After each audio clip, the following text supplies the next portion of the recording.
Hey Stoic friends, welcome back. Have you ever reached a point where even your own reflection feels like a stranger? Where you wake up each day and it feels like you're dragging your spirit through a battlefield just to pretend everything is okay? You give and give and give until you're drained, until your silence screams louder than your words. You show up for people who stopped showing up for you. You pour love into conversations that echo back with cold silence. And you keep patching up broken pieces of dreams that no longer feel like they belong to you. That's not resilience. That's spiritual exhaustion masked as discipline. That's your soul waving the white flag while your ego keeps marching into a war already lost. And what hurts the most isn't that things are falling apart. It's that you still believe it's your job to keep them from collapsing. You treat chaos like it's your calling. You confuse attachment with love. You cling to goals that were built by a version of you that no longer exists. And somewhere in that madness, you forgot how to breathe. You forgot what peace feels like. Not the kind of peace that comes when everything is perfect, but the kind that arrives when you finally stop pretending you can fix what's meant to fall. Let that sink in. Not everything broken is meant to be repaired. Not everyone you lose was meant to stay. That door that slammed in your face, it didn't reject you. It redirected you. That silence from someone you love, it didn't abandon you. It protected you from further noise. But the world doesn't tell you that. It tells you to chase, to run harder, to glue the pieces together with blood if you have to.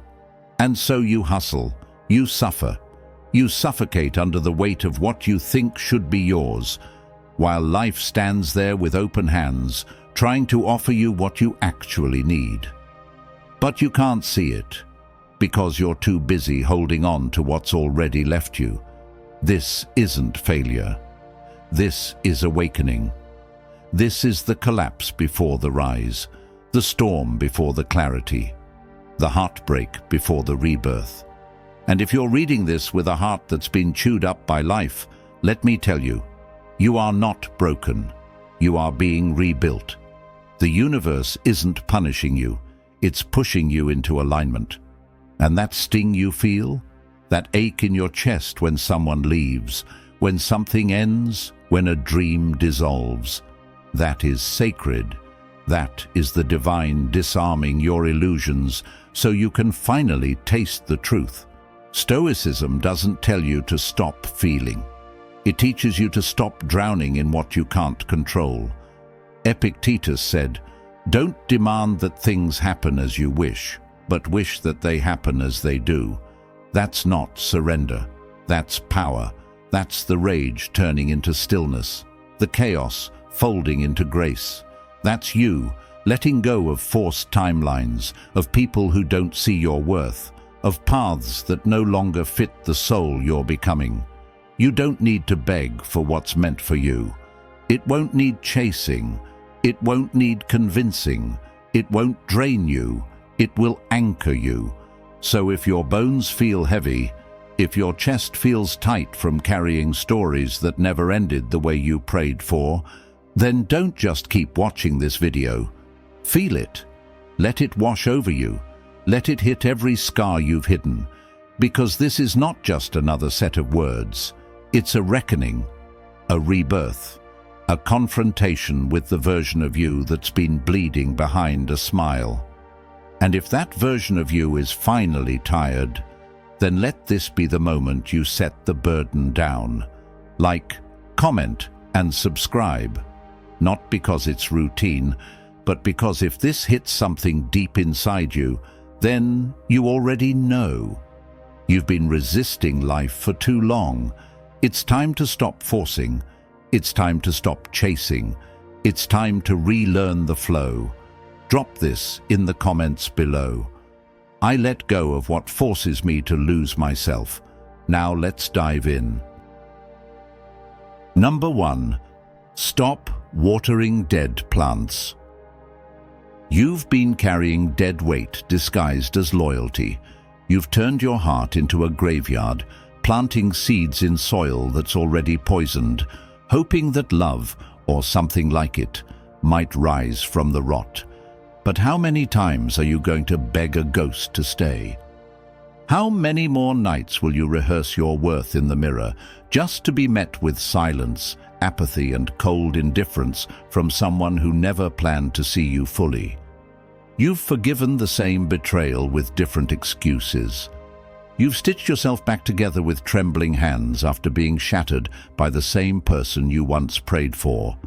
And now you're exhausted, not because you gave up, but because you kept giving to someone who only knew how to take. There comes a point where trying harder is no longer brave. It's self-destruction. It's emotional suicide. It's showing up to a battlefield with no enemy, just the echoes of your own desperation. You've been trying to revive a connection that flatlined long ago, breathing life into something that's already turned to dust. You kept texting first, holding space, defending their silence like it meant something sacred, when in truth, it meant you were the only one still fighting. They stopped showing up a long time ago, and you, God, you just refused to see it, because the version of them in your mind was always better than the person standing in front of you. But let's make something brutally clear. You're not a rehabilitation center for the emotionally unavailable. You're not a pit stop for the undecided. You're not here to water what refuses to bloom. Life doesn't reward you for overextending yourself to people who left you starving in rooms you helped build. Every unanswered call, every dry reply, every gut-punching silence, that was your sign. But you buried it beneath another layer of hope. You romanticized their potential and stayed for the illusion. You thought loving harder would change someone who didn't even respect the softness in your soul. Seneca said, "Time discovers truth." And now time is screaming in your face. The truth is, you gave your gold to someone who only saw gravel. You gave your devotion to someone who worshipped chaos. You set yourself on fire just to feel the warmth of a closeness that was never real. And still, you keep pouring your light into their darkness, thinking maybe, just maybe, it'll be enough. But all it's doing is dimming you. All it's doing is killing the parts of you that once bloomed so brightly. Let it go. Let it fall. Let it rot. Some things aren't meant to be saved. They're meant to end. And the sooner you bury what's already dead, the faster you'll breathe again. The right people will never make you chase them through emotional hell. They'll never leave you guessing. They'll never make you beg to be chosen. You've got to stop breaking yourself just to keep pieces of someone else. This is your wake-up call, not a lullaby. Stop crying over what's already buried. Stop clinging to what's already gone. Some chapters aren't meant to be rewritten. They're meant to wreck you, teach you, and release you. And now it's your turn to grow, not with them, but away from them. Cut the roots, burn the soil, walk away from the wreckage like it never deserved you, because it didn't. Drop this in the comments like a war cry. I stop watering what's already dead. Number 2, let life unfold without grip. You've built a prison out of your expectations. Every dream, every timeline, every image you've carved in your head of how life should have looked by now, it's strangling you. You were supposed to be further, supposed to have that love, that title, that validation, that victory by now. But here you are, restless, angry, and silently ashamed, as if life betrayed the script you never let it rewrite. You keep forcing doors that won't open, blaming yourself for a rhythm that doesn't match your tempo. But life was never yours to choreograph. It was always a storm, not a spreadsheet. You've turned your ambition into anxiety. You're not striving anymore. You're suffocating, gripping every moment with white knuckles, choking the breath out of beauty, thinking if you just hold tighter, maybe it'll finally bend to your will. But control is the grand illusion. The more you demand certainty, the more life slips like smoke through your hands. You're not chasing success. You're running from fear. Fear of failing, fear of wasting time, fear of being left behind while everyone else gets to taste what you've been starving for. But the truth is, you're not behind. You're just buried under your own pressure. You don't trust the unfolding. You don't trust the silence between breakthroughs. You don't trust that the path is forming even when you can't see it. So you panic, you overthink, you micromanage fate. But all that's doing is tearing apart the very peace you swore you were working so hard for. The Stoics knew this madness. They knew the chaos of craving what the universe never promised. Marcus Aurelius said, "Let not your mind run on what you lack as much as on what you have already. But you sprint toward the void. You fixate on what hasn't arrived. You abandon the miracle of now just to mourn what you think should have happened by age 25, 30, 40. And it's eating you alive." There's a twisted kind of freedom in letting go, not of the dream, but of the obsession. You don't have to kill your hopes. You just have to stop worshipping the timeline. Because life doesn't respond to panic. It responds to presence. And presence begins when you loosen the grip. You want that love? Let it come. You want that purpose? Let it form. You want that future? Let it flow. Your job is effort. Your job is patience. But your job is not to suffocate every detail trying to avoid disappointment. That's how you bleed. Slowly, invisibly, from the wounds of your own resistance. Every moment you try to force the flower to bloom, you're missing the soil beneath your feet. You're missing the rain that's shaping you. You're missing the strength growing inside you during the waiting season. And maybe that's the point. Maybe the delay isn't punishment, it's protection. Maybe the detour is where your soul is being rebuilt. But you'll never see it if you're too busy screaming at the sky and begging life to arrive faster. Open your fists. Drop the war. Release the script. You are not a failure. You are just in the middle of a masterpiece that requires stillness. Let life unfold like wild rivers, untamed, unpredictable, divine. The moment you stop strangling the outcome is the moment life finally has the room to move in your favor. Drop this in the comments like you're breaking chains. I release my grip and let life flow. Number 3. Don't chase closure that will never come. There's a kind of heartbreak that doesn't scream. It just lingers in silence. You don't bleed from it, you bruise quietly. It's not what they said that haunts you. It's what they never said. The conversations that never happened, the vanishing acts, the sudden coldness. One day they were everything, and then nothing. You were left alone to rewind every detail, to dissect every smile, every word, every lie disguised as love, just to find one reason, one God-forsaken reason, that might make this agony make sense. But all you got was silence. And that silence, it screamed louder than any goodbye. You wanted a reason. You wanted honesty. You deserved at least that. But they chose the coward's way out. They left you with ghosts instead of truth. And now you're stuck in this limbo, chasing a closure that will never come, waiting for the apology that was never born, hoping for an explanation that died the moment they walked away. So you build stories in your head just to survive. You convince yourself it was your fault. You replay moments until your memory becomes a graveyard of what-ifs. But you're not healing, you're haunting yourself.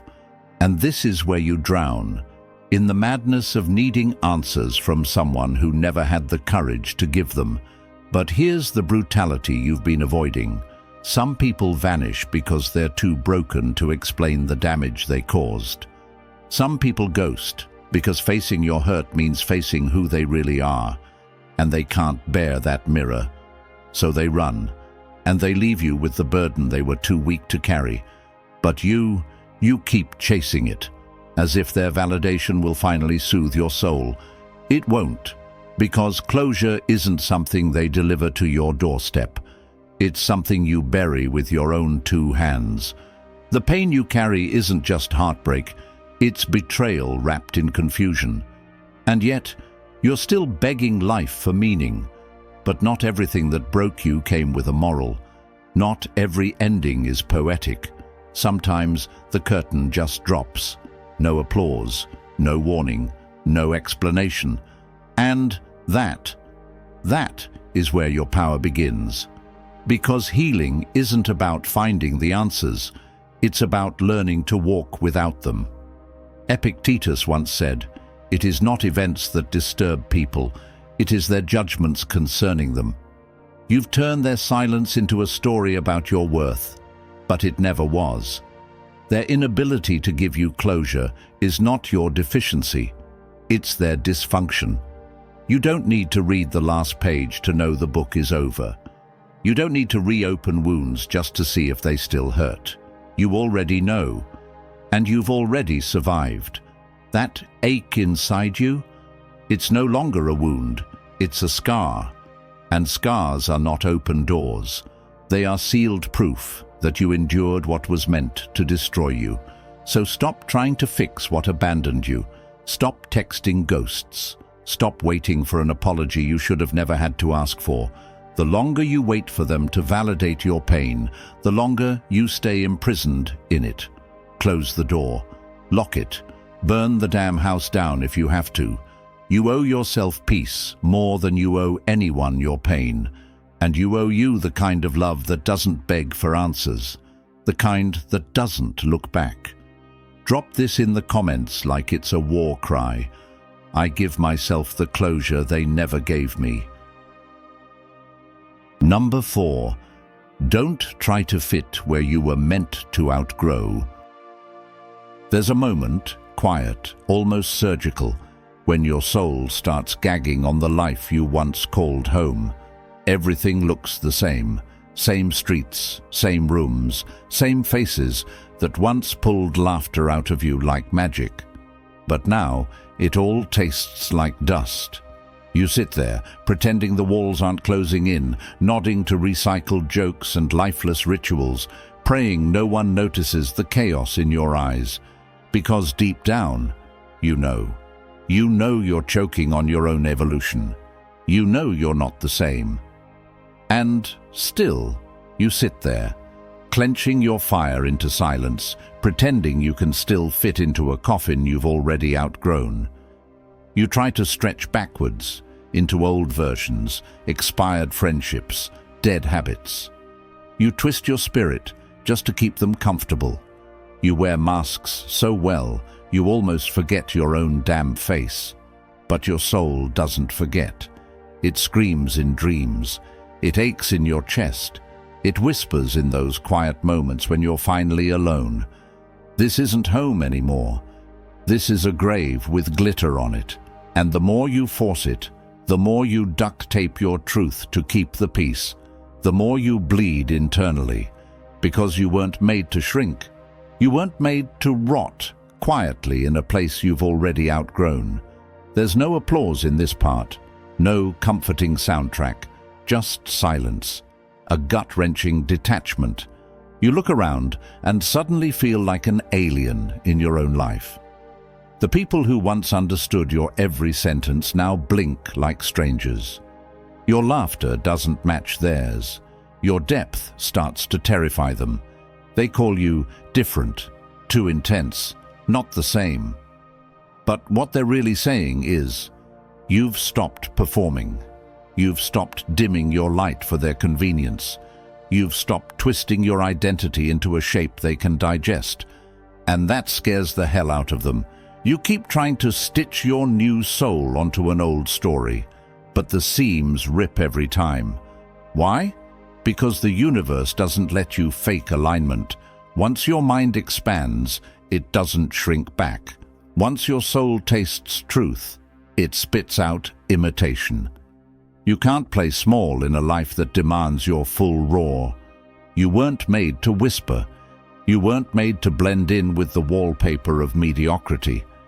And if you keep trying to force yourself into rooms that insult your evolution, you'll shatter, not loudly, not theatrically.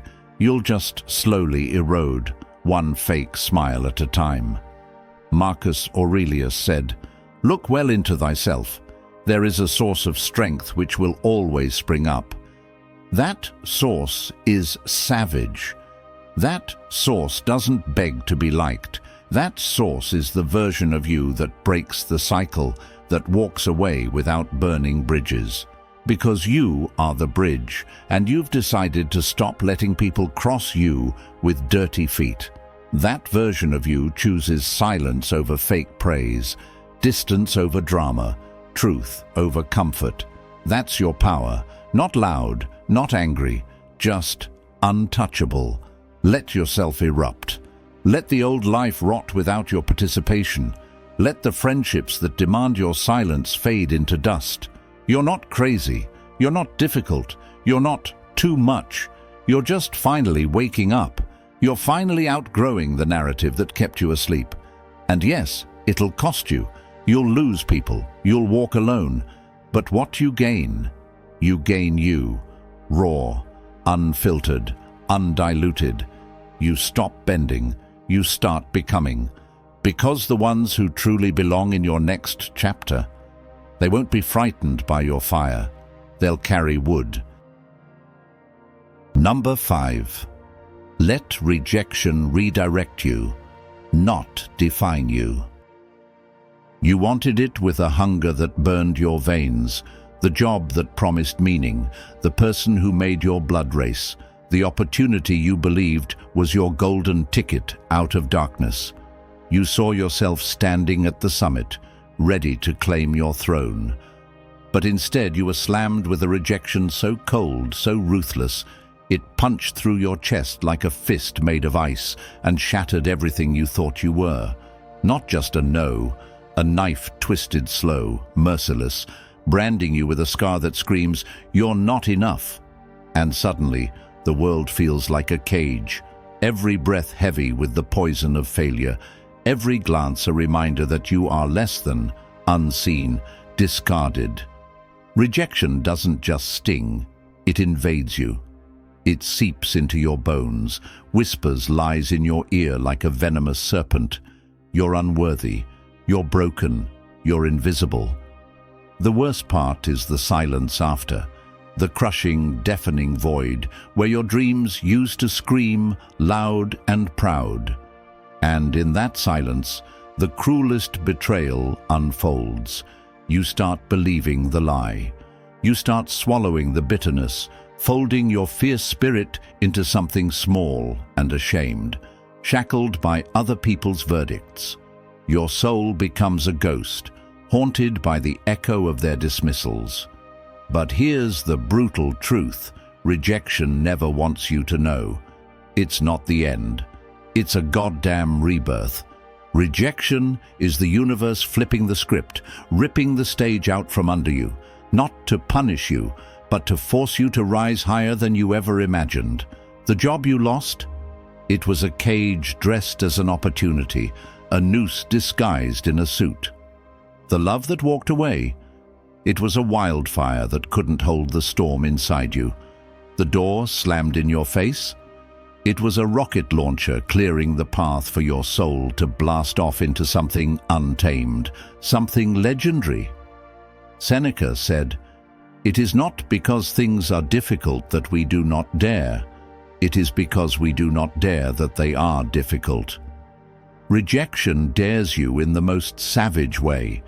It dares you to stop begging for crumbs, to stop shrinking your fire so others won't feel uncomfortable. It dares you to stand in the ruins of what broke you and declare yourself whole, fierce, unbreakable. It dares you to bleed your scars like armor and roar louder than the world's cold dismissals. Because rejection is a brutal filter, everything weak falls away, leaving only what is real, what is worthy of your fierce soul. So yes, let the door slam with the sound of thunder. Let the plans collapse in a rain of shattered dreams. Let them walk away thinking they won. But you won't just survive, you'll explode. You'll rise from the wreckage like a volcanic force, molten with rage, unstoppable with purpose. You'll burn through their nose and turn every rejection into rocket fuel for your ascent. You are not a victim, you are a supernova tearing through the night sky, brilliant, wild, and impossible to ignore. The world doesn't get to define you with their rejection. You redefine yourself in the fire. You're not less because they said no. You're more, fiercer, wilder, born anew from the ashes of their doubt. So raise your bruised, battered hands and scream your existence into the void. Because rejection tried to bury you, but it forgot one thing. You are seeds in hellfire, and hellfire is the only way to grow.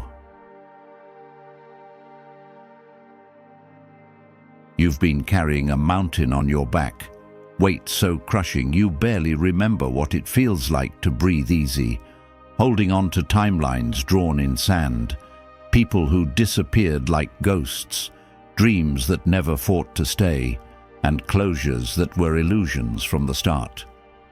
You clenched your fists around comfort that turned to chains, forced smiles that cracked your soul, and a story that was never really yours to live. Somewhere in that suffocating struggle, you turned your gaze inward and started blaming yourself. It's my fault. I didn't try hard enough. I must be broken. But that's the cruelest trick your mind plays when it's drowning. The lie that you are the failure, when really you were trying to plug a sinking ship with your bare hands. Maybe it was never meant to be forced. Maybe life, with all its savage beauty, was trying to teach you the hardest lesson of all. When you stop clawing at walls, the right doors swing wide open on their own. When you stop chasing shadows, the real light finds you. The people who are meant to stay, they don't chase you back, they just stay. And the ones who walk away, they were never carrying your weight anyway. You don't have to smash down doors, break through walls, or scream for your place in the world. Sometimes the fiercest power lies in stillness, in standing firm in your truth and letting the universe rearrange itself around your unshakable core. This is the raw beauty of letting go, the untamed liberation that happens when you stop fighting the current and instead learn to ride it with grace and fire. You stop chasing illusions and start attracting reality. You stop begging for scraps and start claiming your whole banquet. You stop shrinking to fit in their expectations and start exploding into your own fierce, wild truth. The Stoics didn't teach numbness or escape. They taught mastery. Mastery of the chaos inside, control over what you can, and fierce surrender to what you can't. That is not weakness. It is the sharpest blade forged in the hottest fires of wisdom and courage. So if this truth sliced through your defenses, if it rattled something deep inside your bones, then don't keep it buried. Like it with all the heat you've got. Share it like you're setting off fireworks in the dark. Comment your roar to the world, because your story deserves to shake the air. Subscribe and join this fierce tribe of warriors who refuse to settle for anything less than their wildest, most untamed life. Let this be the electric jolt that shakes you awake, the reminder that your life doesn't need to be forced, twisted, or strangled to fit someone else's mold. Your life only needs one thing: your brutal, unfiltered, unstoppable truth.